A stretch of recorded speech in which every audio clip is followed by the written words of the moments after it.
أهلا بيكم في الحلقة 36 من سينما مصر في القرن العشرين، وحلقتنا اليوم عن فيلم العوامة 70 إنتاج 1981 وإخراج خيري بشارة.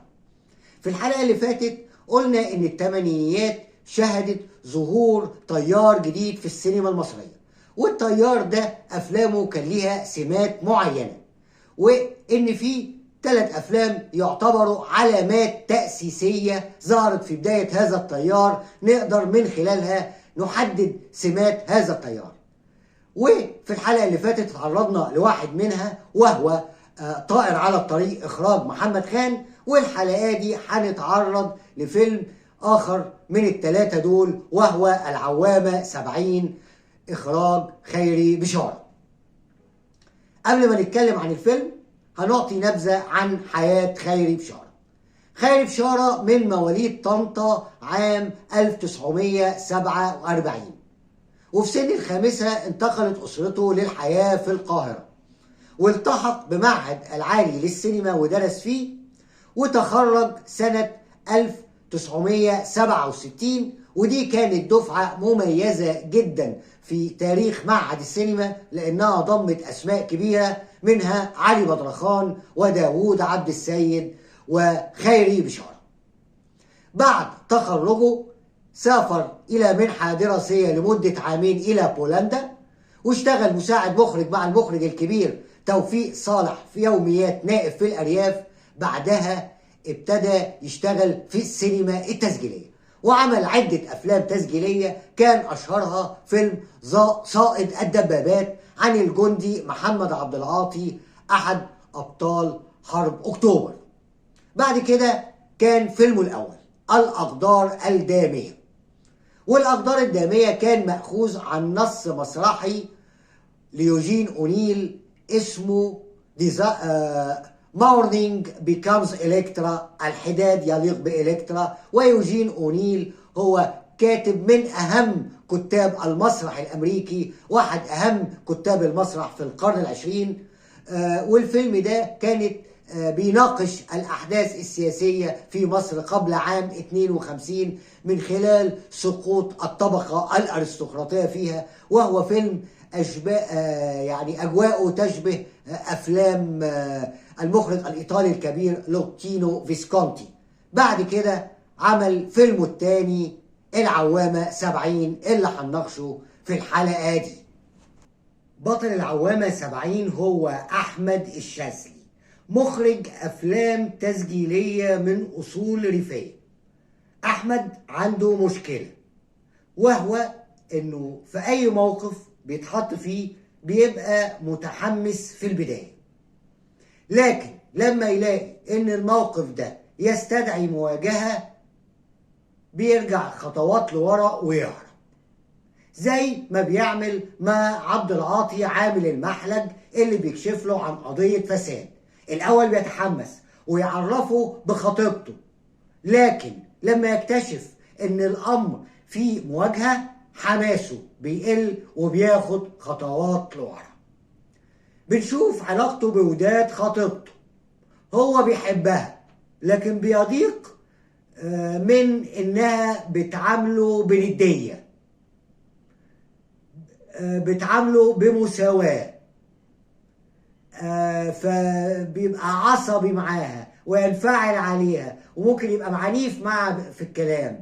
علاقة فيها حب وفيها منافسة، وفي نفس الوقت رغم حبه الشديد ليها هو مش مخلص معاها 100%. ده بيبان في علاقته بسعاد جارته القديمة اللي لما بيقابلها بيدخل معها في علاقة جنسية، وبعد العلاقة بيقول لها انه عنده استعداد انه يتجوزها. وهنا يبدو تصرف غريب لان الموضوع في الاساس كان مجرد علاقة، لكن ليه هو تطوع بالعرض ده؟ هل يمكن عشان غنية؟ لكن كالعادة أحمد الشاذلي بيتراجع، يعني هو بيحدد لها ميعاد تاني يوم يتقابلوا علشان يرتبوا أمور الزواج وكده، لكن في الميعاد ده ما بيجيش. ولما بتتكلم معاه بيقول لها إنه ما ينفعش يتجوزها علشان هي مش بكر. رد فعل غريب من رجل يفترض انه مثقف وتقدمي وبيقدم نفسه كده. احمد الشاذلي عنده تناقضات كتير وعدم اتساق، وهو بيعترف بده، وعلشان كده هو بيعاني من احساس بالخواء، احساس انه معذب، احساس انه محققش حاجه. وده بيقودنا بعلاقته بعمه حسين. عمه حسين اللي هو بيقوم بدوره كمال الشناوي، وهو رجل يعيش حياه متواضعه جدا وحياه فقيره جدا، لكن بنعرف ان الرجل ده كان عاش بالطول وبالعرض، كان غني وافتقر واشتغل في مجالات كتير ومر بتجارب كتير، كان عنده حياة حافلة وغير نادم على أي حاجة عملها رغم العيشة المتواضعة اللي بيعيشها الآن. لما أحمد الشاذلي بيقارن نفسه بعمه بيكتشف إن عمه رغم عيشته المتواضعة كان عنده حياة، كان عنده حاجات عاملها، شاف الدنيا، عاش بالطول وبالعرض، لكن هو بالمقارنة بعمه اللي بيعيش حياة متواضعة صفر. خالد شارع في العوامة 70 بيقدم لنا بطل مختلف، زي كل أفلام حقبة الثمانينات قدمت أبطال مختلفين عن أبطال السينما في الحقبات السابقة. أحمد الشاذلي مش بطل، هو لا بطل، شخص عنده تناقضات ومشاكل كتير، وممكن تطلع منه حركات ندالة في بعض الأحيان زي ما عمل مع سعاد، وده بيخليه أكثر قربا من الناس العاديين، لأن البشر مش ملايكة ولا مثاليين، البشر فيهم الخير والشر. زي أحمد الشاذلي، هو رجل نبيل لكن عنده مشاكل خطيرة في شخصيته. ونيجي لشخصية وداد خطيبة أحمد اللي بتقوم بيها تيسير فهمي. وداد شخصية قوية وإيجابية وتميل للمواجهة، وده بيبان من موقفها من قصة عبد العاطي اللي يختلف عن موقف أحمد كتير. وداد بتحب أحمد لكن في نفس الوقت بتواجهه بعيوبه، بتتعامل معاه كند وبمساواة،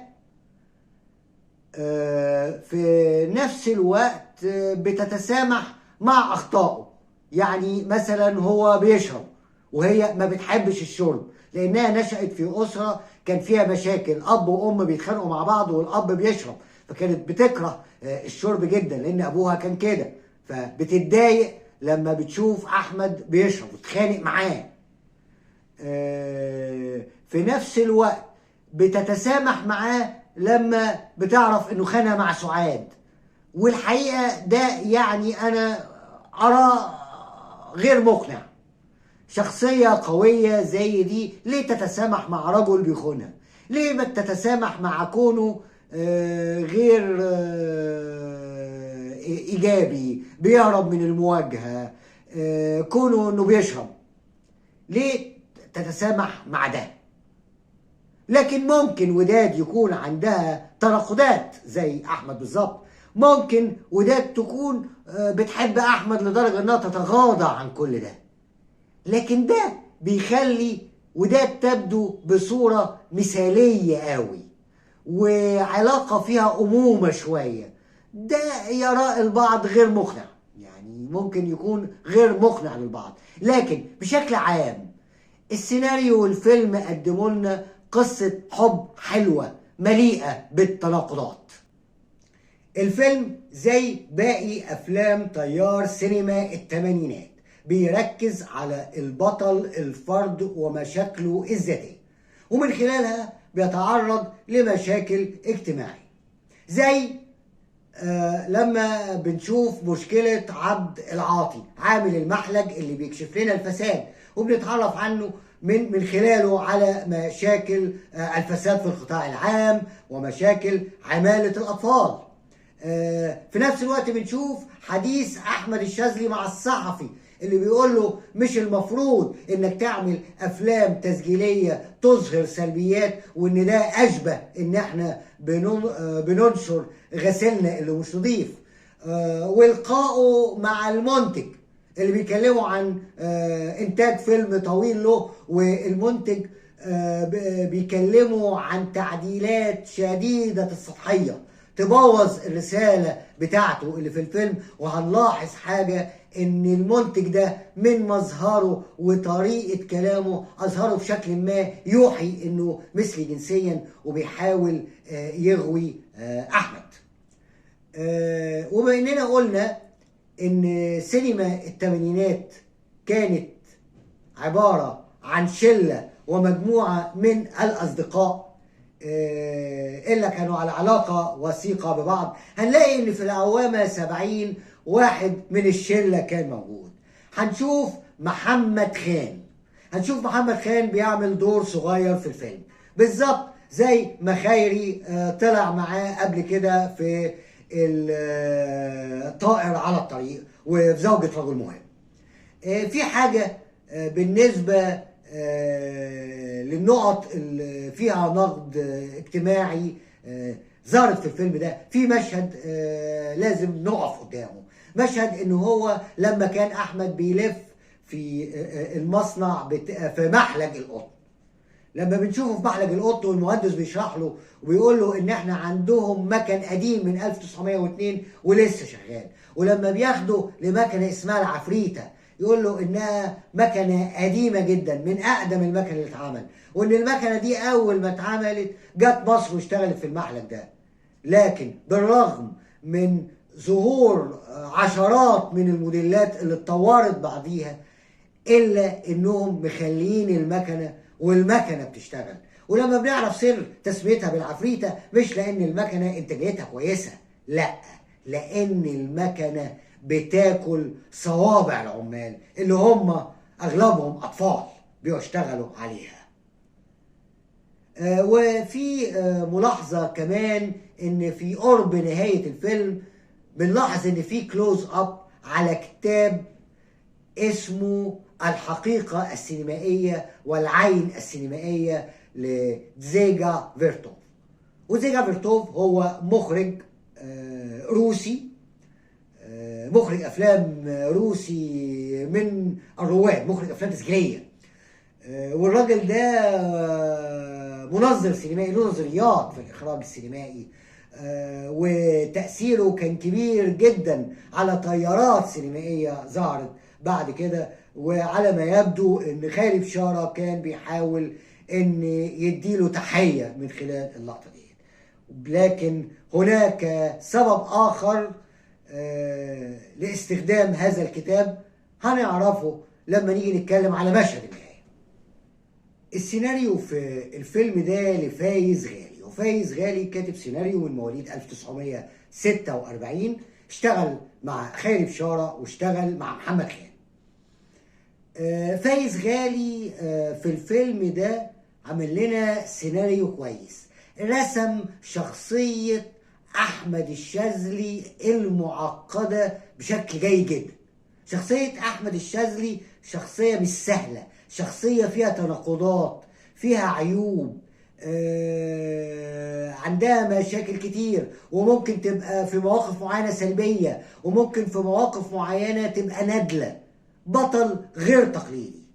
لكن فايز غالي قدر يقدمه بشكل جيد جدا. ونقدر نقول ان شخصية احمد الشاذلي ممكن يكون فيها نقد للمثقف المصري او العربي، او نقد لجيل كامل عاصر، يعني حضر نكسة يونيو 67 وما تلاها من تغييرات كتير في المجتمع المصري. فممكن نقول ان في نقد للجيل ده من خلال شخصية احمد الشاذلي. في نفس الوقت هو قادر يقدم علاقة حب حلوة جدا بين احمد الشاذلي ووداد، رغم بعض النقد اللي وجه لشخصيه وداد او للعلاقه ديت، لكن هو قدم علاقه جميله، وقدم علاقة حلوة جدا رسمها كويس بين أحمد الشاذلي وعمه حسين. نيجي لعملية التحول اللي حصلت لأحمد الشاذلي لما تحول من السلبية إلى الإيجابية. في عدة أسباب دفعت أحمد الشاذلي لهذا التحول. أولها مقتل عبد العاطي، ده خلاه يشعر بنوع من تأنيب الضمير. الموقف اللي حصل له مع سعاد لما قالت له انه كذاب وغير صادق وشخص بيتظاهر عكس طبيعته. في نفس الوقت البلاغ الكيدي اللي قدمه احد عمال المصنع فيه وبسببه قضى ليله في التخشيبه وانضرب. كل دي اسباب مقنعه انها تعمل التحول ده في شخصيه احمد الشاذلي. في نهايه الفيلم بنشوف احمد الشاذلي قرر ان هو يصبح اكثر ايجابيه من خلال افلامه، لما بيقول ان فيلمه القادم عن البلهارسيا اللي تسبب في مرض اخوه ابن عمه، وانه هيعمل فيلم عن ده وعن مين المسؤول عن ده، وبيكرر كلمه غير المسؤول، انه هو هيتحول من خلال السينما ومن خلال افلامه لشخص اكثر ايجابيه. وكانت قبلها، قبل ما يقول الجمله دي بلقطه او لقطتين، بنشوف الكلوز اب على كتاب زيجا فيرتوف اللي هو مخرج تسجيلي مهم جدا صاحب مدرسه، كنوع من التاكيد ان احمد الشاذلي هيبقى اكثر ايجابيه كمخرج وما يبقاش سلبي زي ما كان قبل كده. في حاجه مهمه لازم نشير اليها، ان احمد الشاذلي كان بيكرر جمله، وهي ان هو فقد براءته لما خرج من القريه، وان هو ما بيحبش القاهره وعشان كده عايش في عوامه. احنا بنلاحظ هنا ان السيناريو خلى رجوع احمد الشاذلي لايجابيته كان من خلال انه ابتدى يرجع للريف والمشاكل الريف اللي جه منه. هو هيعمل فيلم عن ايه؟ هيعمل فيلم عن البلهارسيا ومرض البلهارسيا اللي هو بيفتك بأهل الريف. ودي كانت ملاحظة حلوة جدا من السيناريو بتاع فايز غالي، كانت لمحة ذكية جدا. في حاجة أنا عايز أنبه ليها في الفيلم ده، إن البطل اللي بيكشف الفساد في المحلج اسمه عبد العاطي، والاسم ده بيفكرنا بشخصية محمد عبد العاطي الجندي المصري بطل حرب أكتوبر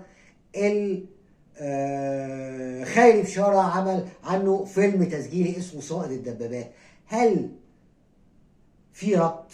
هل في علاقة؟ ما نعرفش، لكن بنلاحظ حاجة في المشهد اللي أحمد الشاذلي فيه بيروح يحضر فرح أخته في الأرياف. بيلاحظ إن العريس بيسموه أو بيطلقوا عليه أبو زيد الهلالي، وده مش اسمه. فلما بيسأل هم ليه بيقولوا عليه أبو زيد الهلالي، هيعرف إن الاسم ده اشتهر فيه في البلد بعد مشاركته في حرب أكتوبر، وإن هو دمر دبابة إسرائيلية. هنا بنعرف إن تسمية عامل المحلج اللي بيكشف الفساد بعبد العاطي ما كانتش صدفة، بل بالعكس ده كمان عمل تشابه آخر بينه وبين عبد العاطي، إنه خلاه فلاح زي عبد العاطي بطل الحرب بالظبط. بشكل عام نقدر نقول إن فايز غالي عمل سيناريو كويس لفيلم أصبح من العلامات التأسيسية لجيل سينما الثمانينيات. نيجي لخيري بشارة. خيري بشارة في الفيلم ده عمل لنا تكوينات مظبوطة جدا وحلوة. وعمل لنا ميزون سين، حركه كاميرا وممثلين مظبوطه ما فيهاش اخطاء، لكن ما فيش مشهد معين ممكن نحس بيه. وده يمكن ان المشاهد الداخليه كانت متصوره في شقق، فده ما ادالوش الحريه الكافيه ان هو ممكن يعمل حركه الكاميرا وحركه الممثلين اللي هو عاوزها. ودي كانت من عيوب الانتاج في الفتره ديت، يعني كان انتاج قليل. لكن بالرغم من كده خالد بشاره عمل ميزون سين كويس، ما فيهوش اخطاء، ما فيهوش حاجه يعني تصدم عين الواحد. في نفس الوقت كان في تكامل بين العناصر الفنيه المختلفه في الفيلم، من صوره وموسيقى ومونتاج. يعني بيبان جدا تمكن خالد بشاره من ادواته في الفيلم ده. تاثير العمل في السينما التسجيليه كان واضح على خالد بشاره في الفيلم ده في حتت معينه. هنشوف اللقطات اللي احمد الشاذلي فيها بيتجول في المصنع وعبد العاطي بيراقبه. اللقطات ديت متاخده باسلوب السينما التسجيليه، والطريقه ديت خلقت اجواء ترقب واثاره في المشهد ده، وده تم بفضل المونتاج الرائع لعادل منير. الاسلوب بتاع السينما التسجيليه ده فاد جدا في لقطات تجول احمد الشاذلي في المصنع ومراقبه عبد العاطي له. بعد كده بنيجي في الفرح بتاع اخت احمد الشاذلي في الارياف. بتشوف العروسه قاعده في الفرح، حواليها البنات والبنات الصغيرين بيغنوا اغاني الريف، اغاني الريف بتاعت الافراح. اللقطات دي متاخده بشكل رائع، واستخدم فيها برضو اسلوب السينما التسجيليه. خالد بشاره استغل خبرته في السينما التسجيليه في العوامل 70 ونفذ ده بطريقه هايله جدا. وبعد كده نيجي الى مشهد النهايه الرائع. المشهد في العوامه، احمد ووداد في العوامه، بنشوف استغلال هايل لتراك الصوت. يعني بنسمع الاول في الخلفيه صوت شارع، اغاني وصوت حركه شارع. بعد كده الموسيقى بتاعت جهاد داوود بتدخل، موسيقى جهاد داوود بتدخل، تبادل نظرات ما بين احمد الشاذلي ووداد، وده بيتم بمونتاج رائع لعادل منير. بعد كده الموسيقى بتقف لحظات لما احمد يقلع دبلته. بعد كده بتدخل قطع، وداد بتدخل تبتدي تكلمه علشان تعلن تمسكها بيه. هنا المزيكا بترجع بس بتيمة تانية مختلفة. التنفيذ في المشهد ده كان هايل جدا، خاصة مونتاج عادل منير، توظيف موسيقى جهاد داوود، هندسة الصوت لمجدي كامل. كل ده معمول رائع جدا. بعد كده بنلاقي كات. بعد الكات ده بنلاقي كلوز لأحمد زكي، ووداد كانت حضناه. بيتكلم عن فيلمه اللي جاي، وهو بيتكلم عن فيلمه اللي جاي اللي هو عن البلهارسيا والريف. بنلاقي الصوت بتاع اغاني البنات في الفرح. ليه استخدمه؟ هو حب يأكد حاجة، ان استعادة احمد الشاذلي لايجابيته، استعادة احمد الشاذلي ده لايجابيته جاي ومتماشي مع تمسكه بجذوره الريفية ورجوعه ليها. ولما قرر انه يكون اكثر ايجابيه، قرر انه يفكر في مشاكل الريف اللي خرج منه، وهيعمل فيلم عن البلهارسيا. بعد كده كات لقطه واسعه جوه العوامه، احمد ووداد حضناه في اللقطه الواسعه دي. لقطه نهايه رائعه، هو بيقفل الفيلم باللقطه دي، لقطه بتعبر فيها استعاده احمد لايجابيته، وفي نفس الوقت تمسك وداد بيه، والاتنين مع بعض مع صوت الأغنية بتاعة الفرح وصوت البنات وهم بيغنوا. ونهاية لقطة نهاية رائعة، مشهد نهاية رائع بيعلن فيه استعادة لأحمد لإيجابيته، تمسك وداد بيه، وداد واقفة جنبه، مع توظيف هايل لكل العناصر الفنية، من مونتاج، من صوت، من موسيقى، من ميزانسين، من إدارة ممثلين. خيري بشارة بيعلن عن تمكنه كمخرج في المشهد ده. مدير التصوير في الفيلم ده هو محمود عبد السميع، ومحمود عبد السميع مدير تصوير كبير. الراجل ده اشتغل مع رأفت الميهي، اشتغل مع داوود عبد السيد، اشتغل مع خيري بشارة. في الفيلم ده عمل صورة رائعة جدا، ووظف فيها الاختلاف بين النور والظل في مشاهد كتير بشكل رائع، ودي حاجة محمود عبد السميع شاطر جدا فيها. وعندنا المونتاج بتاع عادل منير. عادل منير مونتير مهم جدا في الفترة دي وفي وسط الجيل ده. هو اشتغل مع خيري، واشتغل مع علي بدرخان، واشتغل مع داوود عبد السيد، واشتغل مع شريف عرفة، يعني اشتغل مع مجموعة من أهم المخرجين. في الفيلم ده هو عارف عادل منير يظبط الإيقاع بتاعه كويس جدا، ويعمل مونتاج هايل في لقطات المصنع في الأول، في مشهد النهاية الهايل. مجدي كامل عمل هندسة صوت رائعة، بالذات في مشهد النهاية وفي مشاهد كتير، أصوات الشارع، أصوات الموسيقى التصويرية، الحوار، عارف يعمل الهارموني ده كويس جدا. وعندنا الموسيقى الرائعة لجهاد داوود. وجهاد داوود راجل بتاع أوركسترا، قائد أوركسترا في أوركسترا القاهرة السيمفوني. عمل موسيقى هايلة جدا ومتوظفة صح ومعبرة، وفي نفس الوقت متمشية مع الصورة الرائعة في الفيلم ده. نيجي لإدارة خيري بشارة للممثلين.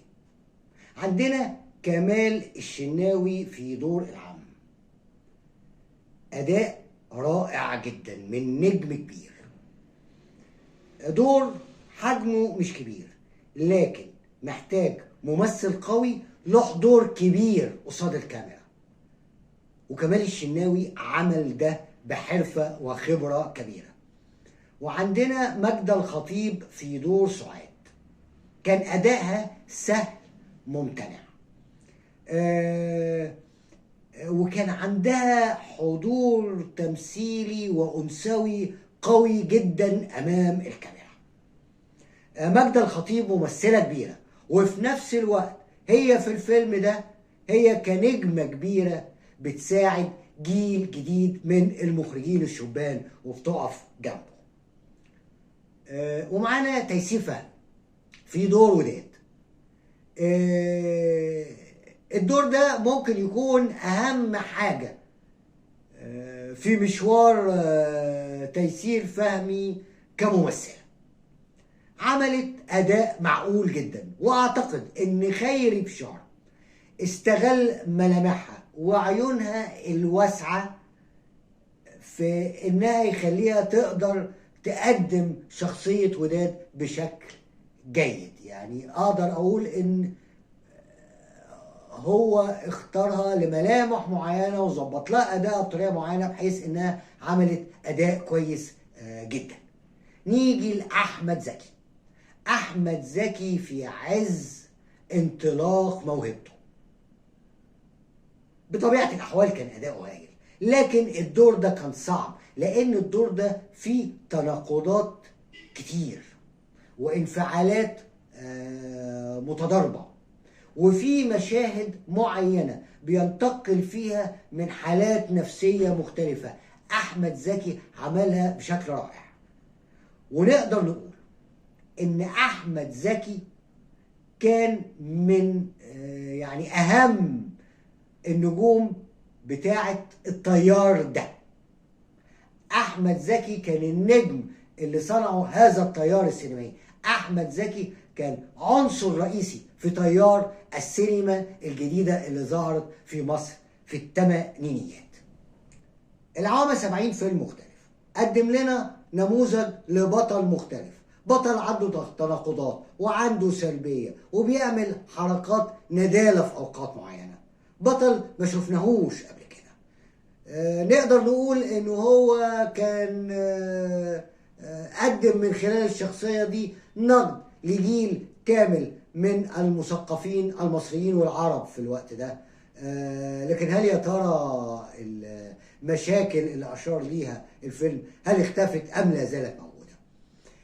العوامة 70 زي باقي أفلام السبعينيات بيركز على البطل الفرد وهمومه ومشاكله، وبعد كده من خلالها بينفذ لمشاكل مجتمعية أخرى.